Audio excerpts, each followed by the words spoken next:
her attorney said, no? And again, I would like to ask Ms. Chu to respond according to how her attorney advised her.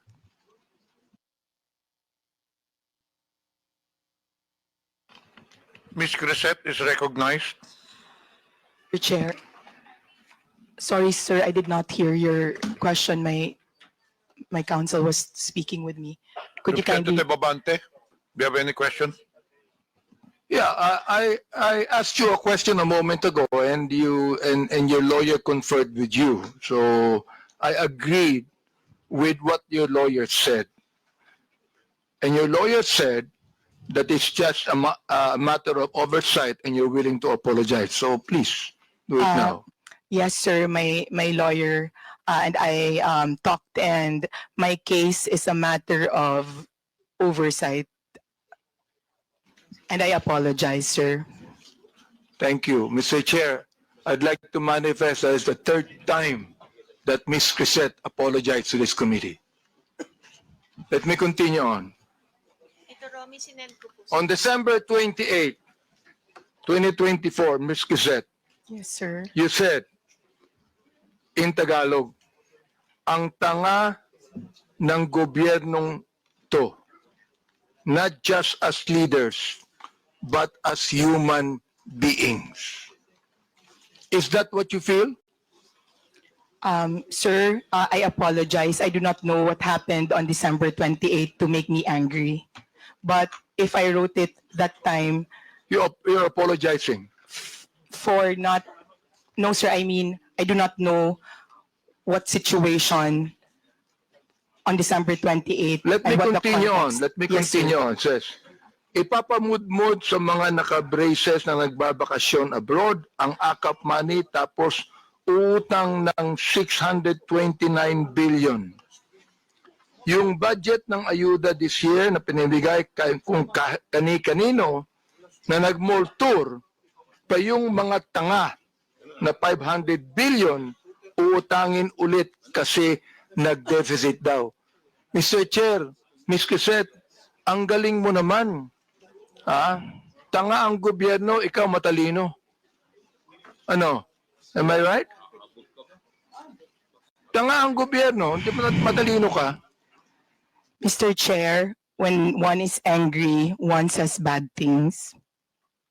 And in the situation that, sir, Mr. Chair, in the situation when I found out So you're that our Mr. Chair, you still have words, no, Mr. Chair. Ibig sabihin, that you are actually telling your anger to your followers, your anger. Saan mo nakuha yung the facts? Do you have the information? Do you have the documents? Mr. Chair? Sir, nasa news po na uutang tayo this year and last year. Well, Sir, sir, please, Mr. Chair, kaya ako nagalit kasi may nakita akong nakaakap na naka-brace tapos sir, I am not laying it on the congressman. I am laying it on the person who gave that person 5,000 despite na, sir, kasi taxpayer kami. Masakit, sir, Mr. na Chair, makikita dali namin lang. na... Ms. Crisette, may I ask you the question, how much taxes did you pay? And I will tell you how much tax I paid. Sir, Ang katwiran mo, you're a taxpayer. Bakit? Anong palagay mo sa akin, di taxpayer? Sir, hindi naman po kayo yung sinasabihan ko ng tanga, Mr. Chair. Kaya It tinatanong was the kita, Mr. process Chair. of distributing the Mr. Chair, up. tinatanong kita kung saan mo kinuha ito. Sa news mo lang pala kinuha eh. Wala kang documents. You cannot even tell me if you're telling facts or truth. Sir, nasa news po kasi sasabihin na mo, tanga ang mag-uutang gobyerno. tayo. My goodness, ibig mo sabihin, you're going to base your statement, tanga ang gobyerno, sa news na nabasa mo, Mr. Chair, and then you're telling me you're a journalist, and you're telling me that you're speaking the truth? Mr. Chair, respectfully po, those are my feelings. Kasi binamigay natin yung pera sa Therefore, AKAP. if that's your feeling, Mr. Chair, I demand that you apologize to this committee. I will apologize, Mr. Chair, for my bad words or for... I apologize for my bad words, sir.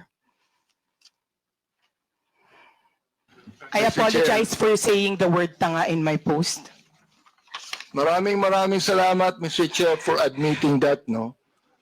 Siguro naman, makikita mo naman ang gobyerno, sasabihin mo mga tanga kami, siguro, pinapalagay mo, alam mo sa akin, Mr. Chair, ang pinapalagay ni Ms. Kiset, yung audience niya, mga tanga eh. Yun ang pinapalagay mo. Hindi ang gobyerno. Yung audience mo, mga tanga, kaya papaniwalaan nila ang sinasabi mo sapagkat yung audience mo mismo ang hindi nakakaintindi. That is fake news, Mr. Chair, and that is what we're investigating right now. You see? I hope that you understand that, Mr. Chair. Ms. Quezet, do you understand what I'm trying to say? Ikaw, nandito sa akin yung mga sinabi mo tungkol sa amin, ha? Hindi ako sumagot dyan, eh. Hindi ko na kinakailangan pang i-belabor yan. So, anyway, Mr. Chair, nakita ko naman na Ms. Quezet is now apologetic to what she said. Another thing is this. I'd like to ask questions to MJ Kiambao, Miss Mary Jane Kiambao Reyes. Yes, sir. Yes, You Your made Honor. a statement when you were giving your statement that you base your blog on the truth, no? And that you are actually not biased. You are not pro Duterte. You are not pro Marcos. You said that. Am I right? Your Honor, yes, sir. Although I also said in that same statement that yes, I can be biased, but I don't go below the belt. But as far as being pro or anti-Marcos and Duterte, I always try to remain objective. Ms. Reyes, Yes, sir. I am Yes, the Your Honor. chairman of the Committee on Human Rights. Yes, Your Honor. I have records of EJK victims. And you made a statement, it says right here, to the International Criminal Court, global community, and world media. Is this not a pro-Duterte statement?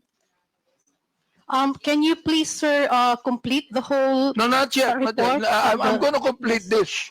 I'm just referring to the first statement, to the International Criminal Court, global community, and world media. It means that you want to tell that to the International Criminal Court. Am I right? Dahil And therefore, Mr. Chair, you do not agree for the former president to be held in the ICC. Am I right? yes, Your Honor. Okay, very good. So therefore, you are pro Duterte. Don't tell me you are not. All right. Sir, can I No. Pwede po akong sumagot? Let me ask another question to you. You said you need to see this. The so-called EJK victims under President Duterte, a massive hoax. Do you believe that, Mr. Chair? yes, sir. Again, Where did you yes, get the information, Mr. Chair?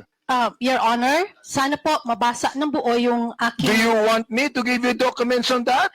Sir, I know what I posted, but I want the whole, the people here and the media to also see ano yung context ng aking isinulat para po maintindihan din nila Ito at na hindi yung lang context, maibase Mr. Chair. sa isang You do not statement even lamang. need to complete this. Kung gusto mo Sir, kumbituhin ko, Yes, ito Your ah. Honor. I would Ito, okay. appreciate very much. I'm going to complete this now. Okay, Yes, para Your marinig Honor. ng lahat. Opo.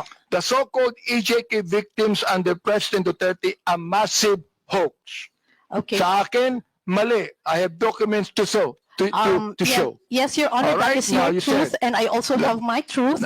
Please. May I remind the resource person to, again, patapusin muna yung interpolator before you answer. Okay po, salamat po, Mr. Chair. And sige po, so, kung pwede po, ibigay na lahat ng tanong at mabigyan din po kami Laban. ng pagkakataon na sumagot nang wala ring interruption Of sana. course, you will be Opo. given your opportunity to answer. Pero patapusin muna talagang interpolator. That is Sige a po, ruling Mr. Chair. before the resource person. Wag po tayo magsapawan. Opo, Mr. Chair, maraming salamat. Okay, Mr. Chair, let me continue on. You said the anti-Duterte propagandist. So alam ko na kung ano yung bias mo, di ba? May bias ka na rito eh. Oo. Okay, likely funded by drug cartels, terrorists, corrupt politicians, greedy oligarchs, and narco politicians are desperately trying to manipulate the global narrative. What did you get the information about that, Mr. Chair? Pwede na po akong... Go ahead. Sige. Yes, Mr. Chair, pwede na po akong sumagot. Yes. Okay.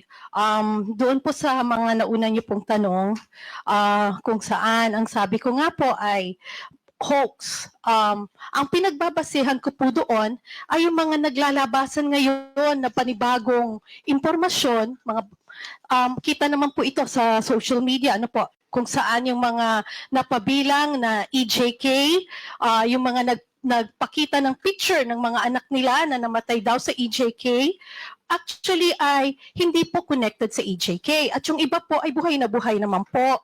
That's why, ang sabi ko nga ay hoax dahil yung mga pinakita ng mga nagrarally at pinapakita nila na namatay sa EJK ay hindi naman po patay.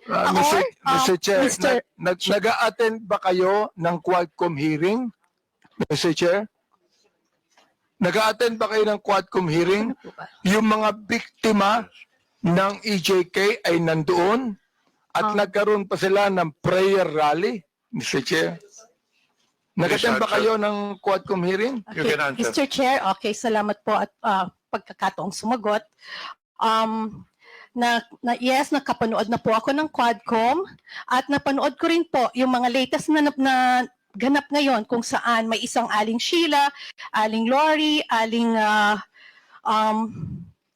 another mother, kung saan yun po yung mga anak nilang pinapakitang namatay sa EJK ay hindi naman po. Doon po yun po yung pinanggagalingan ng aking isinulat na opinyon. Yun po ay reaksyon at opinyon sa mga nabalitaan ko po sa social media at sa mga news online. Again, those are my personal reaction and opinion on the current events. Mr. Chair, ang hirap nun, makakabalita ka ng anuman, tapos you're going to put up an opinion, and you want to let the people believe it's the truth. Yun ang problema dyan eh. Facts. Sinabi mo, they want you to believe that every young life lost was at the hands of our people's president, Rody Duterte. This is a blatant lie. That is my pwede na pong sumagot, Your Yes, Honor. go ahead. Sige. Opo. Go ahead. Again, that is my truth. Those are my opinion. And nakabase naman din po yan sa mga available information. Ngayon, makikita po natin na yun nga po, may mga EJK victims nga raw na hindi naman pala. Raw. Raw. Yun nga po, sabi, yung raw po, I'm Therefore, referring... you have no right to say it's a massive hoax. Mr. Chairman, with the indulgence of Chairman. Yes, Mr. Ma'am, Congressman yung Paduan. sinasabi mong mga facts ngayon na lumalabas, is it an official document coming from those investigation by government agencies, by Quadcom, or just a mere in the social media accounts? Sir, Your Honor, if I'm not mistaken, nasa newspaper na rin po yan. Sandali But of course, po. nauna- Sandali. Nasa newspaper. Pero ang tinatanong ko po, anong source ng newspaper? Is it an official document or findings of the Human Rights Commission? I have yet, Absolutely. Ma'am, Yes, Madam, Your Honor. absolutely not. Because during our hearing, the Quadcom, all those victims, no, yung mga families na nandun, was confirmed by Human Rights Commission. Okay, Your Honor, In fact, we have all the list. Your Honor, can I also answer now? Kung pwede po. Okay. Lumabas po na may mga kapatid, may mga kapatid, yung mga biktima, na sila po mismo ang nagdi-deny doon sa mga Mr. Chair, ibinabalita ngayon Mr. Chair, Mr. Mr. Chair, Chairman, I'd like to interject for a while here, while you're answering. Ang binabangkit mo, may nabalitaan ka? May nabalitaan ka? Oh, I mean, my goodness, if you would like to be a resource person here in this committee, kinakailangan meron kang basis, meron kang tunay na basis, meron kang dokumento na masasabi. Sapagkat Luka, ang Commission on Human Rights, for example, nag-imbestiga ng EJK at maraming nakita. Kami, in my Committee of Human Rights, marami kaming nakita. Oo. Samantalang ikaw, sinasabi mo, massive hoax ito. Wag naman, Mr. Chair. Oh, gusto kong maniwala sa statement mo kanina. Pero ngayon, itong statement na ito, hindi na maganda eh. Oh, nagsabi ka ba ng facts? Some of these so-called victims died years before or after Duterte's presidency. Where'd you get the information? Nasa balita po, Your Honor. Yung iba po ay namatay ngayong last year lang po, Madam. 2020. by Human Rights Commission, lahat po na nakalista doon, under our records, was confirmed by Human Rights Commission. Wala po doon yung prior and after Wait, kuha ka sa akin. ng Duterte's administration.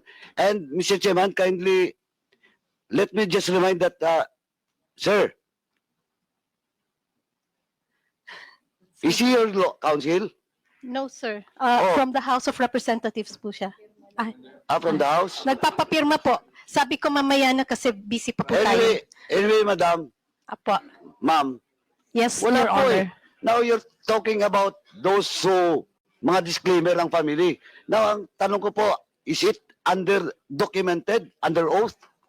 Do you have a document for that? Or just a mere media reports? Alin po, sir, yung tinatanong po ninyong documented or Hindi, media reports? sinasabi mo na may mga families of victims na deny, na-refute yung claims. Posted po ng mga Ayun nga ang kamag-anak problema, nila, posted and then, sa social opo, media. and Ang sinasabi ko,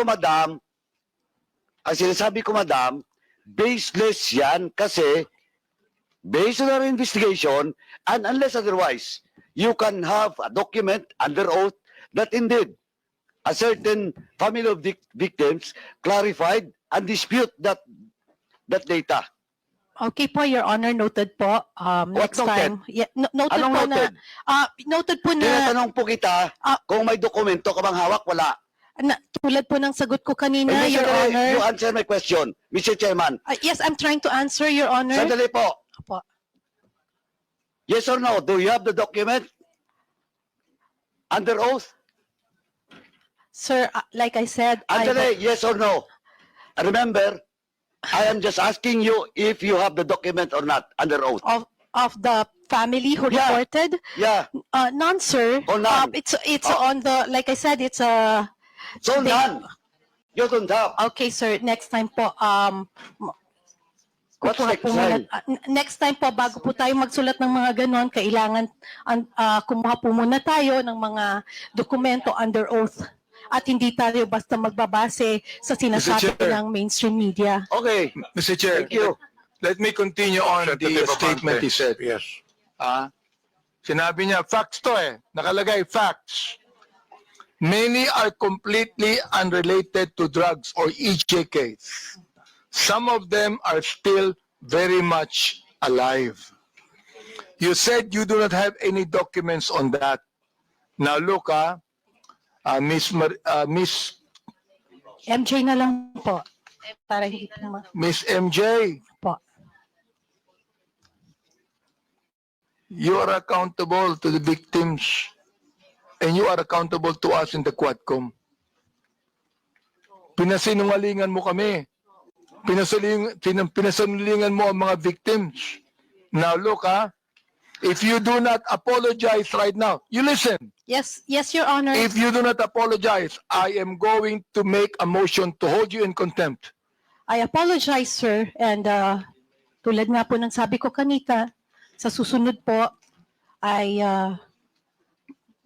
maghahanap na lang po muna tayo ng mga under Yun. oath.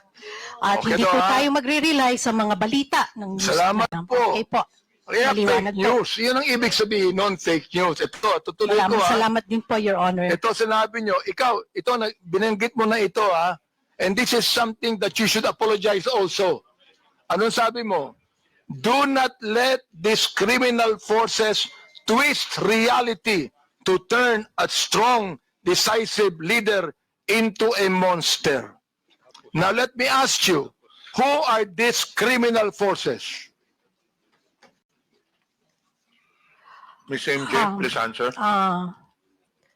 Okay.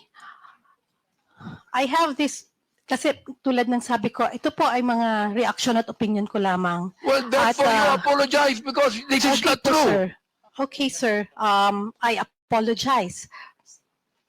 Okay, Mr. Chair, this is the second time that Miss MJ has apologized. I hope that next time, kayong mga vloggers, wag kayong magbibigay ng opinion lang, impression ninyo. Ibigay niyo yung katotohanan, may dokumento kayo. Sapagkat meron kaming documents to show Naiinsulto ko, I am insulted with your statement. Being the chairman of the Committee on Human Rights and one that's investigating, I am actually insulted with your statement. Again, my apologies, sir, and noted po sa mga suggestions po ninyo. At gusto ko lang din pong sabihin na yung pong post has nothing to do with you. Hindi po, it has nothing to do with, pasensya na po. Well, Mr. Chair, maraming salamat, no? Yung binabagit mong nothing to do with me, pero yung tinawag mong criminal forces, kasama kami dun ikaw naman, mag-isip naman kayo. Ang hirap nito, Mr. Chair, itong mga vloggers na iba, ito ang mga tanga Tatanga-tanga ang gobyerno. Mag-isip kayo. Hindi lang sumusulat kayo kung anong gusto nyo isulat. Telling us, yung criminal forces. Gusto kong sabihin ngayon, Mr. Chair, publicly, ikaw ang tanga. Okay, Your Honor, pero Mr. Chairman. Mr. Chairman. Representative Ponduano. Mr. Chairman, just a matter of protocol. May I move to strike out the statement of the Chairman Abante Second. addressed to MJ? Second, Mr. Chair. Thank you, Mr. Chairman. Any objection? There being none, the uttered words is stricken off. Any further questions? I rest, Mr. Chair, and thank you so much. I'm not angry at you, Miss MJ. We're just ferreting the truth here. okay, Your Honor. Pero again, hindi ko pa alam kung saan niyo po nakukuha yung idea niyo na kayo yung criminal forces. Hindi po. Anyway, Ikaw again, ang Mr. Chair. Okay po, sir. Ikaw ang My sumulat apologies. Yes. Okay. My Sinulat apologies, mo sir. yun Okay po. Tanga po ako, sir. My goodness.